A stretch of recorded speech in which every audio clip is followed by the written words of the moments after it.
ابو امالہ کیا تھا؟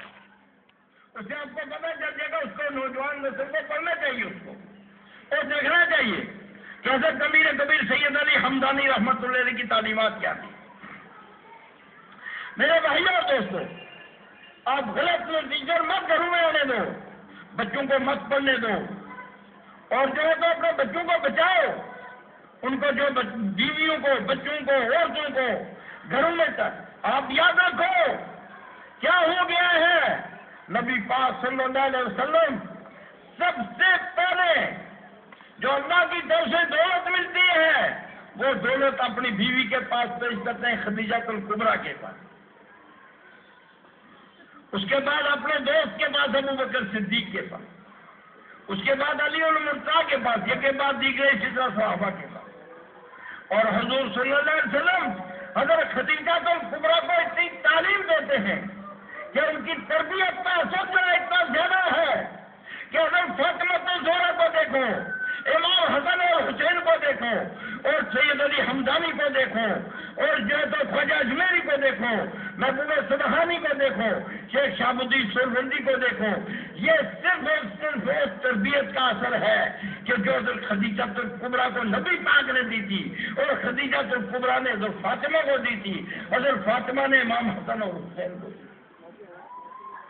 میرے بھائیوں اور دوستوں، اچھی تعلیم کا اثر جو تربیت کا اثر صدیوں چلتا ہے، اور بری تربیت کا اثر بھی صدیوں چلتا ہے۔ اپنے بچوں کو اچھی تربیت دو، سلوک کی تربیت دو، راہ طریقت کی تربیت دو، اور اکابر امت کی سونے عمریاں ان کو بچوں کو بولو پڑھیں، اپنی زندگی بدل دیں۔ ایک مولانا مجھے مل گئے، کچھ مسئلے بیان کر، میں نے کہا مولانا آپ پڑھاتے ہیں کتابیں؟ کہاں؟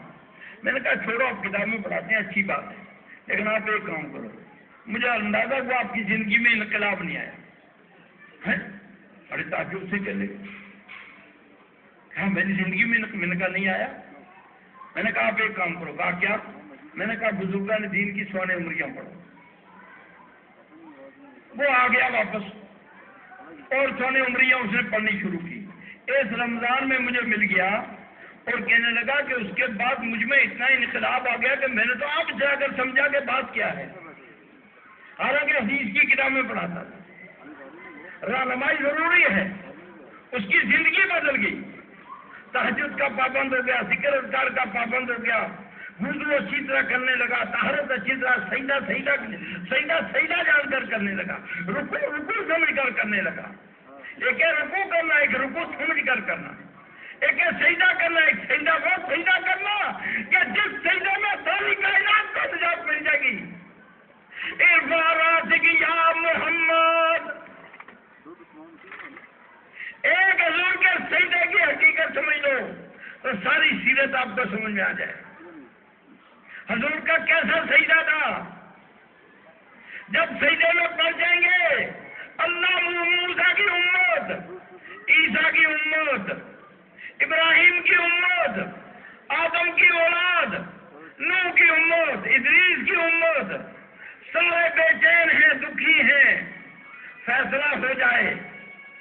میرے بھائی یحییٰ پریشان ہیں، سلیمان پریشان ہیں، داؤد علیہ السلام پریشان ہیں، سارے انبیاء پریشان ہیں، محشر کا میدان ہے، سورج سر پر ہے، زمین جو ہے وہ اتنی گرم ہے، تو بس اتنی زیادہ ہے کہ جب انسان کا بھیجا پگھل پگھل کر زمین پر آ رہا ہے۔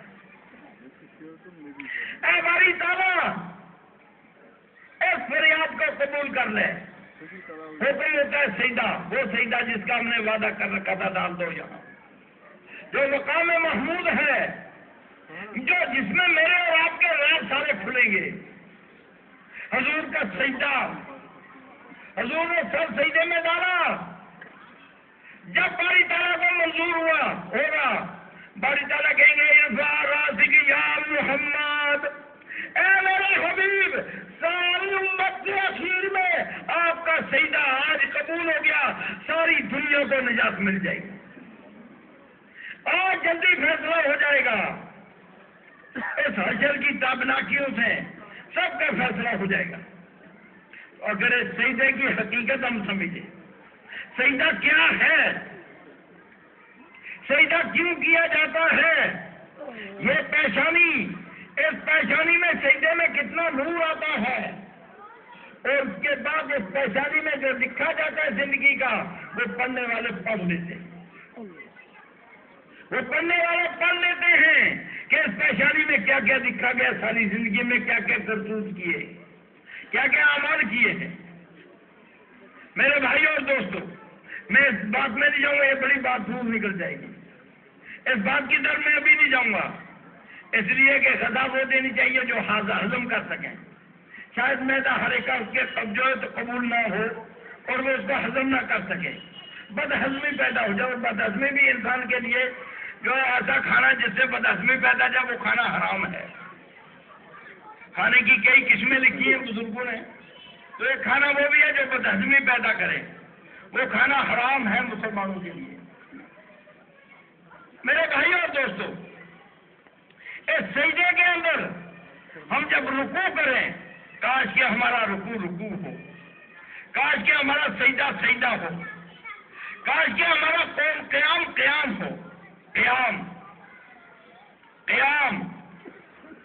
سب کچھ بنا بیٹھ گیا، سب کچھ سارا نظام بیٹھ گیا، اللہ کا نظام قائم ہو گیا، سارے باطل نظام ختم کر کے ایک اللہ کے سامنے میرا قیام ہو گیا، اسی کے ساتھ اسلام آسمانوں تک پہنچ گیا۔ بات سمجھنا پڑے، قیام کیا ہے، کس چیز کی نشانی ہے؟ اسلام کی سربلندی کی، اسلام کی کامیابیوں کی، اسلام کی کامرانیوں کی۔ لیکن اب اس کو ہم خود ہی دفن کر دیں، پھر تو اسلام کا کوئی قصور نہیں، ملزم ہم خود ہیں۔ میرے بھائی اور دوستو، اللہ تعالیٰ مجھے اور آپ کو عمل کی توفیق عطا فرمائے، اللہ ہمیں ہمارے صالحات کی توفیق عطا فرمائے۔ چند آیات میں نے پڑھی تھی آپ کے سامنے، موقع نہیں اس کی میں اور آپ کے سامنے کچھ جو ہے تو ترجمہ کرتا ہوں۔ بہرحال ایک جو ہے تو اجمالی ایک خاکہ سے آپ کے سامنے میں نے پیش کیا ہے، ابتدائی کوئی تمہید تھوڑی سی پیش کی ہے۔ اللہ تعالیٰ آپ کو قبول فرمائے۔ آپ لوگ جس شوق اور محبت سے آئے ہیں، اللہ تعالیٰ اس محبت اور شوق کی وجہ سے ہمارے جتنے معصیت کے پردے اللہ تعالیٰ سب ان کو چاک کر، اور اللہ تبارک و تعالیٰ ہمارے دماغ کو صحیح قوت عطا فرمائے، فیصلے کی صحیح سوچ عطا فرمائے۔ اور میری طرف سے سب دوستوں کو، جتنے دوست بھی یہاں بیٹھے ہیں، سب کو السلام علیکم۔ اللہ تعالیٰ آپ اور ہمیں سب کو دین پر قائم اور دائم رکھے، اور اللہ تعالیٰ ہمیں نبی پاک کی سنت پر چلنے کی توفیق عطا فرمائے۔ ہر خرافات، ہر بدعات سے اللہ تعالیٰ ہمیں بچنے کی توفیق عطا فرمائے۔ ہر بے حیائی اور بے شرمی سے اپنی اولادوں کو، اپنے بچوں کو بچانے کی اللہ تعالیٰ ہمیں توفیق عطا فرمائے۔ دین